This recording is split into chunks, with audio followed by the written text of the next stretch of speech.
I'm Off Track Seb, and as always, I have Off Track Rest here. And today we had the pleasure of seeing the new Spider-Man trailer, and I'm talking about Spider-Man No Way Home. They finally blessed us. They finally released the trailer. God damn it, so long we had to wait. Oh my gosh, Sweet it's release. been a while. And it is beautiful. It's amazing. Let's get into it. We're going to talk about some Easter eggs, break down some scenes that we saw in the trailer. Right off the bat, I just want to jump into this, bro. Yeah. I'm very happy that there are some consequences from the last movie. Yeah, it seems that he is being brought up on charges for what happened. I mean, his identity being revealed. People think that he killed Mysterio. And not to mention, Iron Man left all that stuff in his name. So, like, oh my he gosh, was like, the drones killed him. But, bro, you own the drones. Which is classic Peter putting his foot in his mouth, as always. Yeah, it's funny we get that straight out the bat. I was very worried that they weren't gonna like have any repercussions to what had happened, but it seems like it's impacting not only Peter but also Aunt May, Ned Leeds, his best friend, and everybody around him. It's kind of like the social media effect, like when your friend from high school becomes like an internet celebrity overnight. Like he goes to school and everybody's got their phone out trying to have a new sensation. Yeah, exactly, a new sensation, having like their 1 second of fame with this new with this new Peter. Like they essentially find out he's Spider-Man. It's funny that he had the opportunity to go to school. But yeah, I like to see some consequences, and that was very nice to see in the beginning.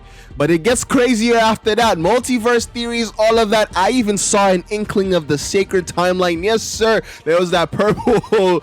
You don't know about that, Wes, but in the Loki series, essentially, the sacred timeline kind of looks like one of the scenes that we got to see when they essentially broke. Well, the spell was casted, and we kind of see something that looks to me like the sacred timeline. So I'm very interested to see how that's going to tie back to Loki, which seems like a lot of movies are probably going to end up tying back to Loki with what happened in it. Spoilers for Loki, spoilers for this. I mean, we might end up touching on something that ends up in the movie. But what did you think about the trailer before I go on my nerd rant? It's okay. I also really am interested in seeing. It's good that there was an immediately like continuation of it. We immediately know, oh, this is direct continuation. There's no like 2 years and there's a gritty Peter. There's no like a skip of it. We're seeing the immediate, like where you said, ramifications for what happened at the end of the previous run. And did you spot anything crazy in the trailer that like you? I don't want to get to Dr. Ock too soon, but there is. I just really like how it just took a moment to like slow us down with Peter. What's going on now is really making us care, like after everything that happened previously. So it's I'm glad that we're starting off here. Yeah, it seems like they're actually weaving a storyline, because I was very worried that this movie was going to divulge into, because I kept hearing this person was spotted on set, that person was going to be there, this and that, and I was very worried that this movie could very quickly divulge into like a cameo fest, essentially. Yeah. Like without a story, just like what's cool in this movie, just essentially rule of cool, right? Essentially a lot of fan service, but not a lot of, substance. But it seems to me that they're interested in exploring the duality of the whole Spider-Man persona, just like being the Spider-Man and also being a person, Peter Parker, and how the two can be reconciled, and how maybe he can learn from older Peter, different Peters from different timelines, how to tackle that problem, because it seems like it's not going to be a perfect fix, because Doctor Strange's spell. Yeah, right. We can get into the Doctor Strange aspect of it. We see Peter go to Doctor Strange to ask him to try to help him. And it kind of seems like Doctor Strange is kind of being set up as his new mentor in a kind of way. Like they kind of seems to share this like goofy camaraderie. Wong tells him, Doctor Strange, bro, you better not. That spell is dangerous. And Steven is like, dangerous it's a Tuesday, bro. Like dangerous. I mean, that's consistent with his characterization. He was always like a reckless person too. So it's Yeah, he was, especially in the first movie, yeah.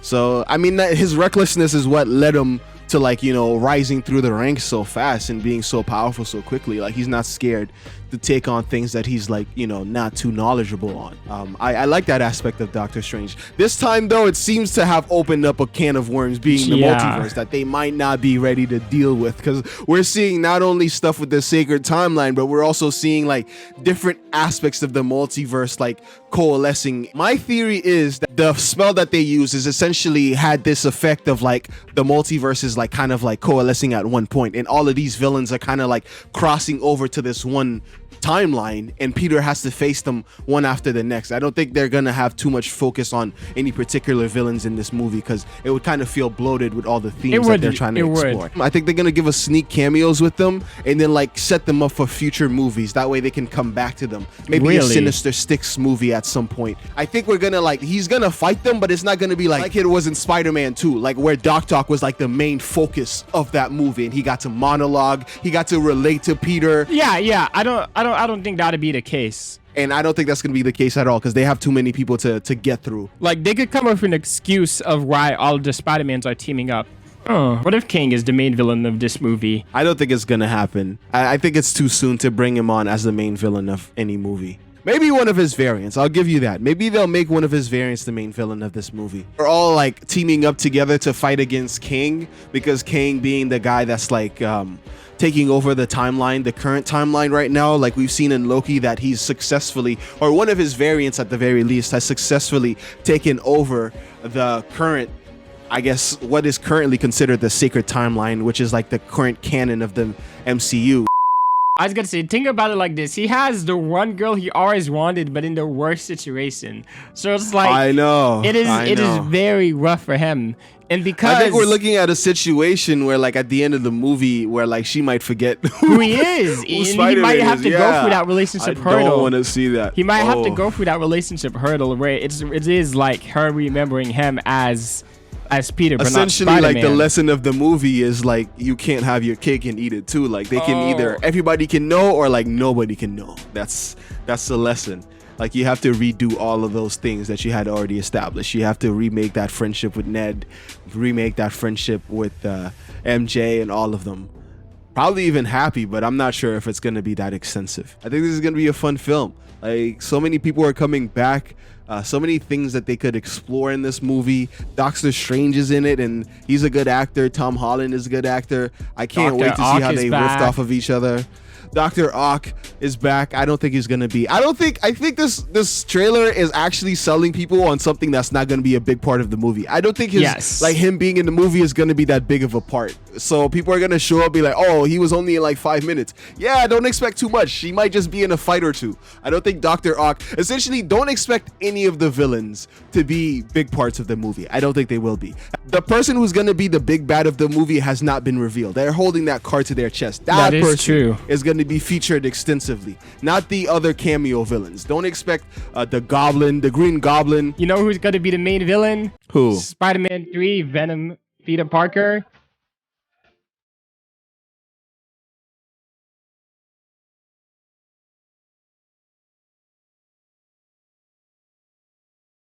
Who? With his hair part to the left when he's wearing black. Oh, Emo Parker? Emo Parker. He's gonna be the main villain.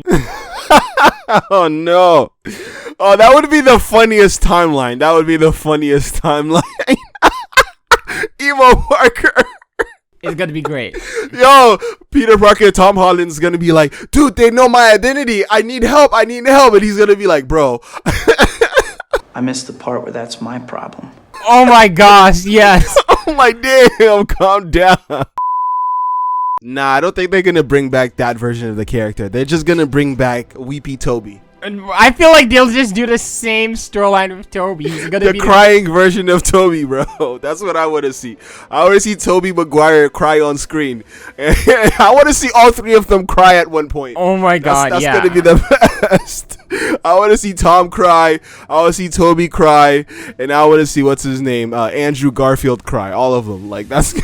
And we can just have a tier list. Who had the best crying scene in Spider-Man No Way Home? I think that's gonna be the best timeline. That'd be it. But some other Easter eggs or some other cool things I noticed is that he had a different suit, a jacket and a coat over like under his cloak. Bro, you're wearing a cloak. Oh, that was so. He was like so dusty. I think was so weird. I feel like all of these superheroes just went through COVID too, and he's just like.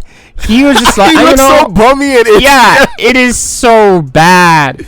It is. Oh, I was like, dude. The only thing I was thinking, I was like, dude, they have to be doing that so they can make more toys for this movie. I know. This is gonna be an alternate outfit for him. I think they did it for the look, and they can sell more toys. I thought Wong being in the movie was cool.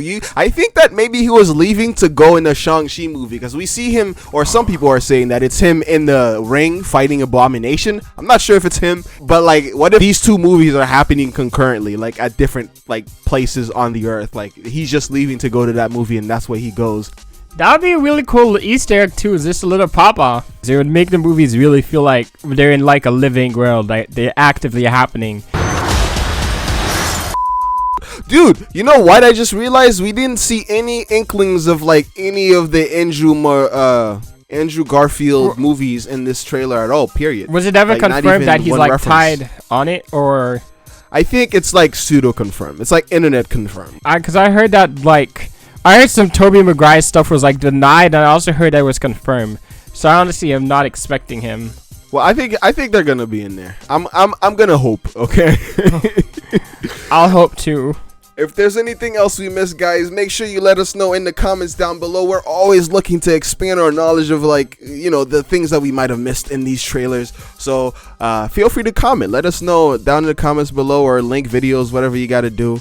Share this with a friend. Like and subscribe for more. We'll make sure to cover this movie when it comes out and more content around it. We'll cover Shang-Chi when that's available for most people to see. And we'll catch you on the next one. I've been Offtrackduo. Offtrackduo here. And peace. Yeah. Peace. Have a good one.